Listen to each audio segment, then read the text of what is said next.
Hello there, I'm Azara Tagaya. Welcome to another episode of Ringgit Sense, the show where we talk about personal finance. This week, our focus is on student loans and how parents can best save for their children's education. Now, we were supposed to have the chairman of PTPTN join us today, but unfortunately, he could not make it with us. So, the new government has promised to allow those who have borrowed from the National Higher Education Fund Corporation, or PTPTN, to defer from repaying their loan until they have a salary of 4,000 ringgit. This has ignited a debate. On one hand, the government is seen to be trying to alleviate the financial burden of the borrowers. While on the other hand, many are asking, shouldn't we be encouraging them to be more financially responsible? Well, we spoke to a financial advisor on this topic. What are the positive or negative aspects to delaying repayments? Now, will this affect future loan applications? And perhaps most importantly, is it possible for graduates to pay off their student loans before they get a salary of 4,000 ringgit? We turned to licensed financial advisor Felix Neo, and this is what he has to say. Licensed financial advisor Felix Neo is of the opinion that the issue of paying back your student loan should be a no-brainer. All loans are in fact a financial contract and thus should be paid back in full. However, for those needing time to do so and would prefer to defer payments, Felix has this to say. I think at the end of the day, as a licensed financial advisor, we are in the business, so to speak, of providing financial security to our clients, and that also means providing financial responsibility, right? So with regards to PTPTN loans, I think at the end of the day we have to recognize that it is actually a financial contract, right? So we need to make sure that borrowers repay the loans. There's no doubt about it, right? Why? Because PTPTN loans is not a personal entitlement, right? And we must make sure that there is funding, for future Malaysians as well, right? So definitely, I would say that a borrower needs to continue the payments. However, if financially they are a little bit tight, what I suggest that they do is basically go and speak to PTPTN. I believe that they'll be quite very open and willing to negotiate. For a typical Malaysian fresh graduate working their first job, Felix advises one to set aside at least a few hundred ringgit per month for the purpose of settling their student loans. However, it is most typical that young working adults will soon find themselves attached to other financial commitments as their responsibilities increase. I think at the end of the day, with a $3,000 or 3,000 ringgit salary, if you were to make provisions for EPF savings, food and groceries, rental, car repayments, even transport, and if you cover the works, I think a typical Malaysian is able to save anywhere between 300 to 500 ringgit a month. Now, of course, that depends on each person's personal preferences when it comes to spending and all of that. So I would say that there is some allowance that you can actually make to repay your loans. But if that is a bit tight, then my suggestion is, how about setting aside some of your annual bonus that might come your way as part of the repayment of the loan, right?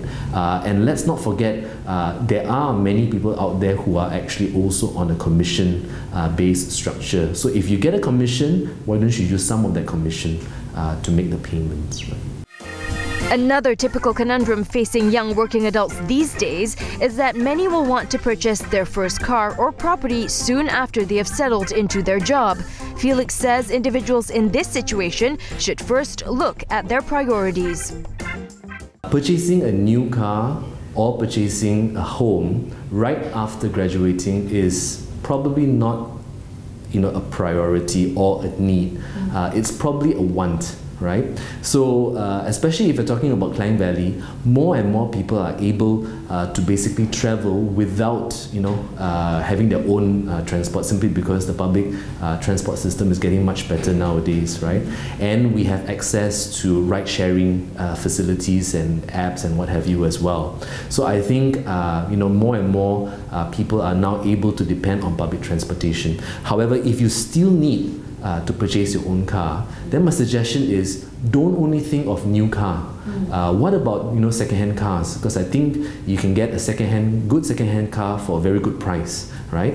Similarly, when it comes to purchasing a property, do you really need to purchase a property as a fresh grad, or should you be renting?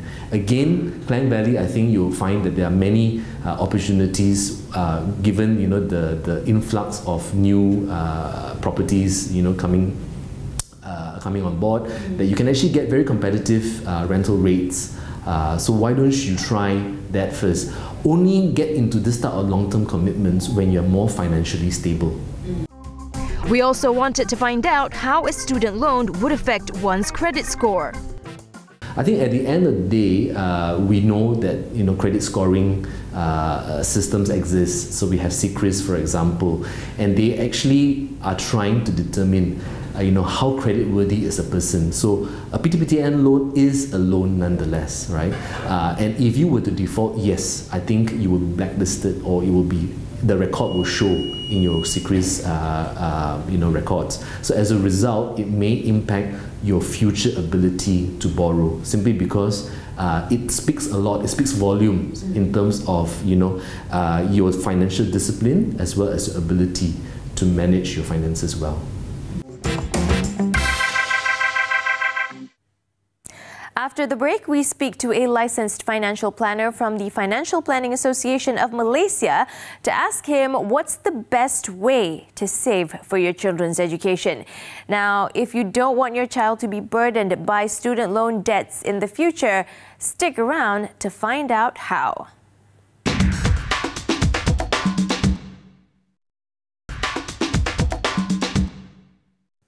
Hey there, you're back with me, Azara Tagaya. If you just joined us today on Ringgit Sense, we're talking about saving for your children's education. And with us today is Rafiq Hidayat Muhammad Ramli, a licensed financial planner from the Financial Planning Association of Malaysia. Hello, Rafiq. Thank you so much for joining us on Ringgit Sense. Hi. Hi there. Okay, so today we're talking about saving for your child's education. So first of all, how much should we actually save for our child's education, and what's the cost breakdown like in terms of academic and also living cost?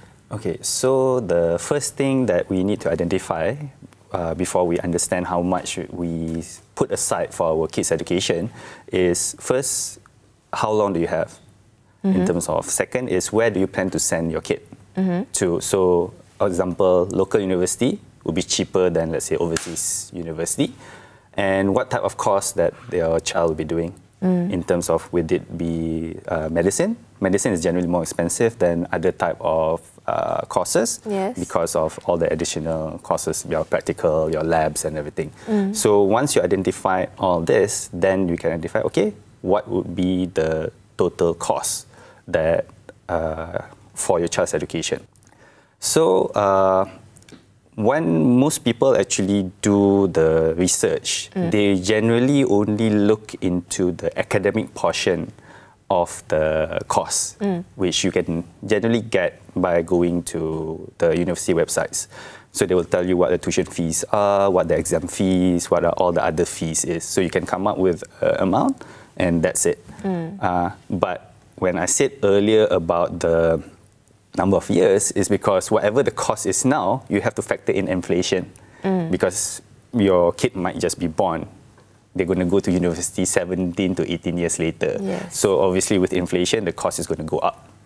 Okay, so that's why you need the duration.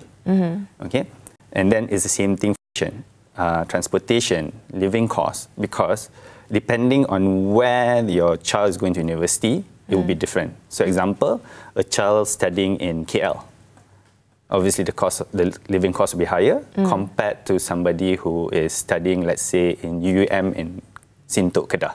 It will be cheaper. So now that we know how much it roughly costs, how much should parents actually save? How many % of their monthly income should they actually set aside for the purpose of their children's education? Okay, so in general, when we talk to our clients, we say the best rule of thumb is you try to save up to 1/3 of your income for all your life priorities. So life priorities mean your retirement income, if you plan to buy a house, you plan to send your kids for education, Hajj and all that.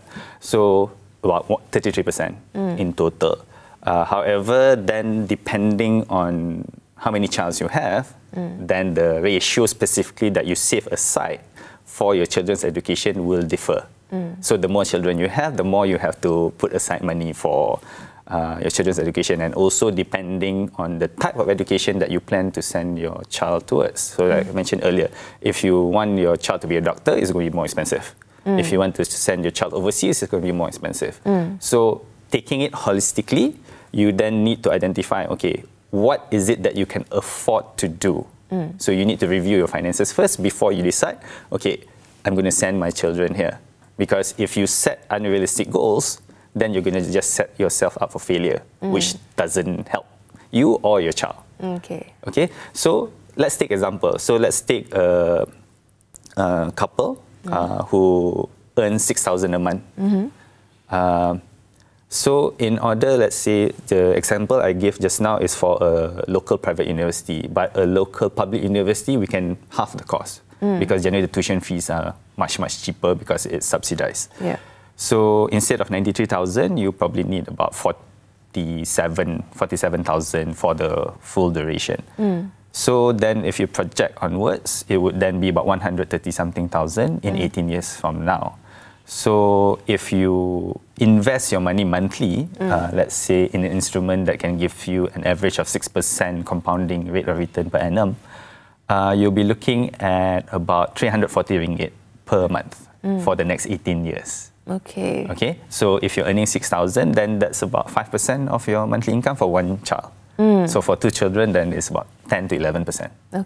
Okay. What about parents who actually don't want to save for the long run, but they want to do like a lump sum investment when they get that amount of money? Let's say when they get their yearly bonus, so they save perhaps once a year, and it's a lump sum investment. What do you have to say about people who use this method? When you do this annual type of investments, the thing that you need to be aware of is that one if you get that bonus, because bonus is not fixed and it's not confirmed.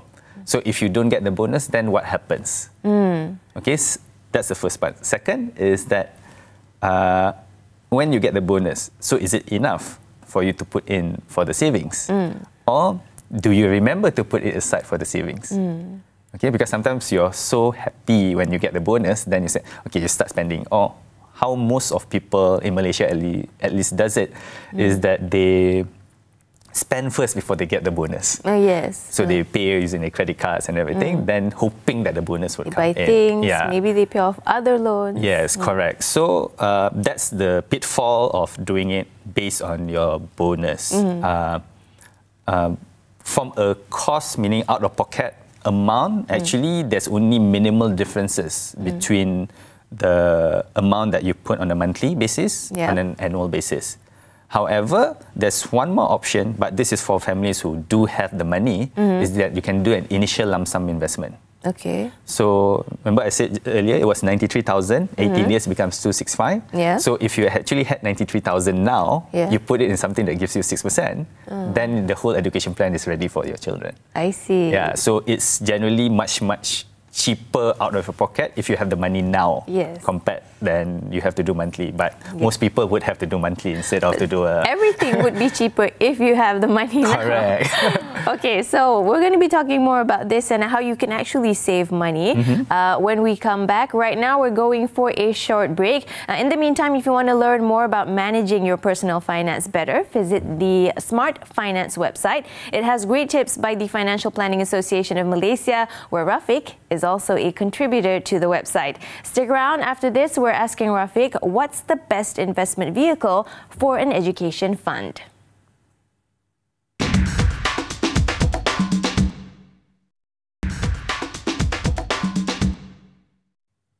Welcome back to Ringgit Sense. We're still talking about saving for your children's education. And with us in the studio today, we still have Rafiq Hidayat Muhammad Ramli, a licensed financial planner. Hello, Rafiq. Hi. Welcome back. Now, for the second part of our discussion, we actually want to ask you, what's the best way to save for your children's education? There are a few methods here. Some people put their money into PTPTN, property, unit trust, or maybe buy stocks. So what's your opinion and what are the pros and cons? Okay, so Okay, this is actually a question that I get a lot. So when we give talks to organizations, to public, so the question that I will get a lot is, what is the best investment vehicle? Or what's the best investment that I can invest in? Yeah. So my general answer is actually all the investments have their pros and cons. Okay, so example, let's take stocks. Okay. So with regards to stocks are known as an instrument vehicle that is volatile. It can give you high returns. So example, let's take small cap stocks. So these are your small companies in which the people generally buy into the stock because of they want to get capital gain, means increase in the price. So and it's known that in a good market situation, good stocks, small cap stocks can give you double-digit returns on a year-to-year basis, but it also comes with high risk. High risk. So, example, if you were to put your money in these stocks, and then, you can get the returns, but there's also potential of, let's say, maybe losing up to 70 to 80% of your capital if the market or the stock itself is not doing well. Not taking into account the fact that you also need to understand what you're investing in before you invest in it. So you need to have some level of knowledge instead of just gambling your children's education in terms of picking a stock that can give you the return. So that's on stocks. What type of property can a parent buy now? So let's say you were in KL, you were to buy a condo. Maybe a studio. Yeah. So it might cost you 500 to 600,000. Okay. First, from that, if let's say you were to rent it out, how many people would be able to afford to pay you the monthly installment? So means you will still have to top up some money in order to maintain the mortgage with the bank. So that's the first weakness compared to before. Second is, you're talking about appreciation. So how much would the value of the property or the studio in this case appreciate within the next 18 years? Because it might not. It might actually be stagnant because if you look in the past 2-3 years, property prices has been stagnant. In some places, actually, it went down. Yes. So if, let's say, you're one of the parents that were hoping that the property prices were going up, then you're in some trouble right now. The third is the liquidity issue with regard to property. So you're buying a property for 18 years. So at what point then you decide to sell the property? Because right now, any property that is probably 1 million and above, you need at least maybe 1.5, 2 years before you can sell it. But the question is, would you be able to sell it at the price that you want to get for your children's education, or you have to get it at a discounted price because you still need the cash? Yes. Okay. So that is the type of risk that somebody who invests in property will have to take. Yes. With regards to their children's education if they choose to do property. So to sum it all, you actually need to do a combination of investments. So I haven't talked about insurance. So there is this thing called education plan that insurance companies provide. In general, I wouldn't advise in terms of doing it, but it does play a role because when you do your normal investments, let's say, I'm putting aside money for my child. So I'm putting money monthly. So if let's say I were not around, then who's going to continue saving up for my child? So then whatever that I had planned for my child would then be stopped. Yeah. So that's actually where insurance comes in.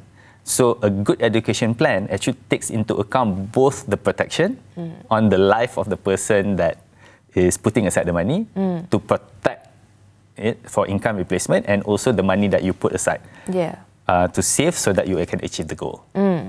What about parents now? Before we end, our last question is for parents who are actually watching right now and their children are ready to pursue their education and they find that they don't have enough money yet. What would be your advice to them? Should they think of withdrawing their EPF?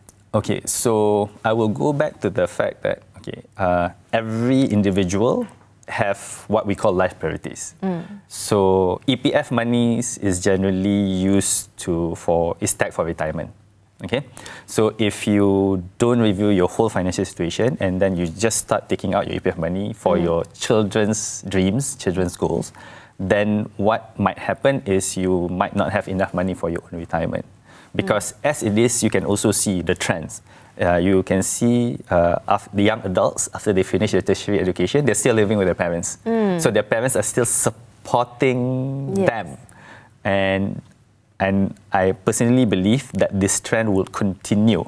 So because inflation is going up, inflation is not going down. So inflation is going up, cost of living is going up, house prices is going up. So it's a vicious cycle. So we can't be like our grandparents where they hope, okay, I send my kids for education, then my kids, once they start working, they can take care of me.